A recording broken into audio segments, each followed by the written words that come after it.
feel Qatari. Today I feel Arab. El honor y la suerte de conocer a Pelé y de estar sentado junto con él en Milán en 2016, por primera vez que lo conocí personalmente.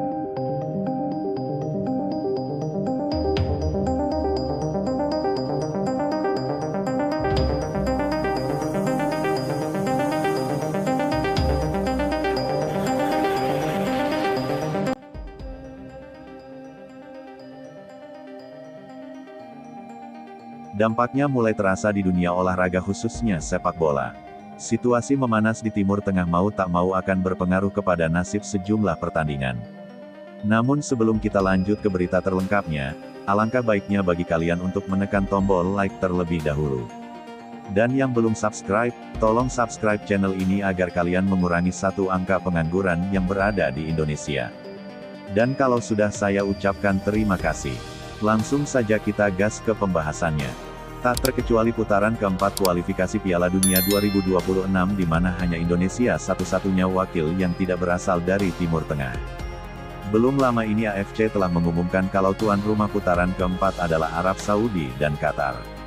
Namun dengan situasi yang bagai neraka di Timur Tengah, FIFA bisa saja mencabut status tuan rumah ronde keempat kualifikasi Piala Dunia dari Arab Saudi dan Qatar. Mungkinkah status tuan rumah dua negara itu bisa dicabut? Bisakah FIFA bersikap tegas? Dan apabila dicabut, adakah keuntungannya buat Indonesia? Ronde keempat ini pada dasarnya bukan sekedar tahap menuju Piala Dunia. Ini adalah arena paling ganas untuk memperebutkan dua tiket langsung ke Amerika Serikat, Indonesia, Qatar, Uni Emirat Arab, Irak, Oman, dan Arab Saudi akan saling tikam. Tapi yang jadi masalah AFC malah menunjuk Arab Saudi dan Qatar sebagai tuan rumah alih-alih tempat netral. Irak, Oman hingga UAE pun sempat mengirimkan protes keras kepada FIFA dan AFC soal pemilihan Arab dan Qatar sebagai tuan rumah. Mereka mempertanyakan transparansi soal penunjukan kedua negara tersebut. Meski mendapatkan protes, AFC tetap pada keputusan mereka dan tanpa adanya penjelasan lebih detail. Dugaan adanya main mata antara AFC, Qatar, dan Arab Saudi pun mengemuka. Kenapa bisa diduga ada jabat tangan di bawah meja? Jawabannya cukup sederhana dengan melihat bagaimana tiba-tiba AFC mengubah aturan ronde keempat. Semula sebenarnya akan memakai sistem gugur tapi diubah menjadi sistem Liga Mini dengan dibagi menjadi dua grup menggunakan sistem round robin. Semua laga di satu grup yang sama dimainkan di satu tempat dan ini tanpa ada pemberitahuan sama sekali.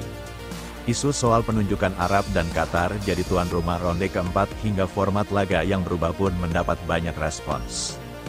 Banyak yang curiga kalau ini hanya akan menguntungkan tim Timur Tengah, Indonesia seperti dianaktirikan karena menjadi satu-satunya tim yang akan menempuh perjalanan lebih jauh. Kendati Patrick Kluivert sendiri tak menyoalkannya, namun belum juga undian putaran keempat dilakukan, eskalasi konflik di Timur Tengah meningkat. Iran dan Israel saling serang membuat dunia bergejolak, di Timur Tengah, perang bukannya meredam, tapi kian runcing dan memanas. Di situasi ini, spekulasi untuk memindahkan tuan rumah putaran keempat mencuat karena tidak mungkin untuk melanjutkan laga dalam situasi perang seperti yang tertuang dalam aturan FIFA. Dan kini ada satu pertanyaan penting. Apakah FIFA akan turun tangan? Well, dalam dunia sepak bola, AFC memang punya otoritas di Asia. Tapi tetap saja FIFA adalah badan tertinggi yang bisa mengubah, membatalkan, bahkan memaksa perubahan demi keselamatan dan kelancaran kompetisi. FIFA punya rekam jejak soal ini, terutama yang berkaitan dengan geopolitik suatu negara tuan rumah.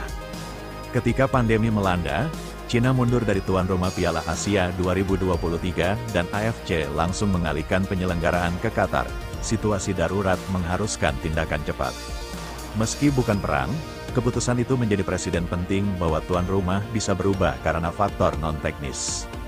Lebih jauh ke belakang, Suriah, Irak, dan Yaman menjadi contoh nyata negara yang dilarang menyelenggarakan laga kandang atau ikut berpartisipasi di kompetisi resmi FIFA karena konflik dalam negeri.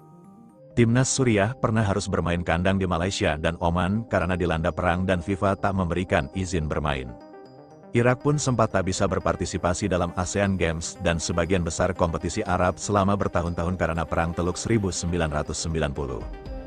Dengan semua ini, Intervensi FIFA bukan hal mustahil, bahkan mungkin dalam situasi sekarang jika memang diperlukan.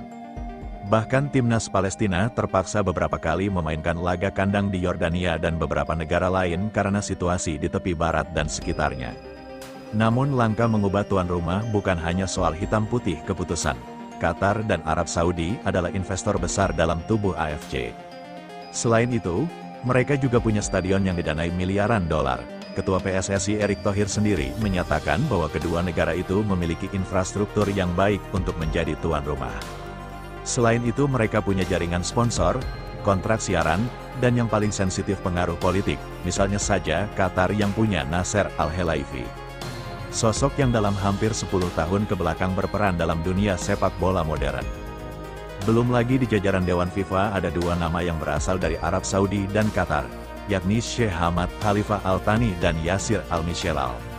Mengganti mereka sama artinya dengan menyulut ketegangan baru di level diplomatik juga bisa jadi FIFA sendiri yang akan kehilangan pendanaan.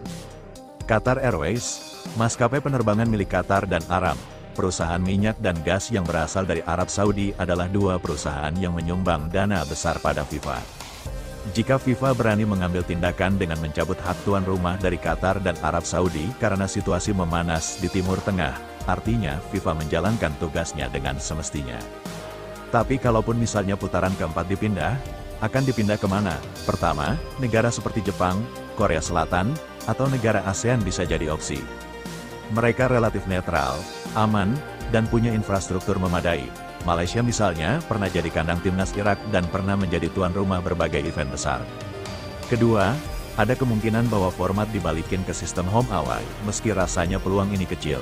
Tapi format ini rasanya lebih adil, meski secara logistik lebih rumit. Di sisi lain, hal ini bisa menghindari dominasi satu tuan rumah. Ketiga, apabila situasi makin buruk, opsi penundaan bisa dipertimbangkan. Namun, ini akan berdampak ke jadwal tim-tim peserta, jadwal liga domestik, dan kesiapan menuju Piala Dunia 2026.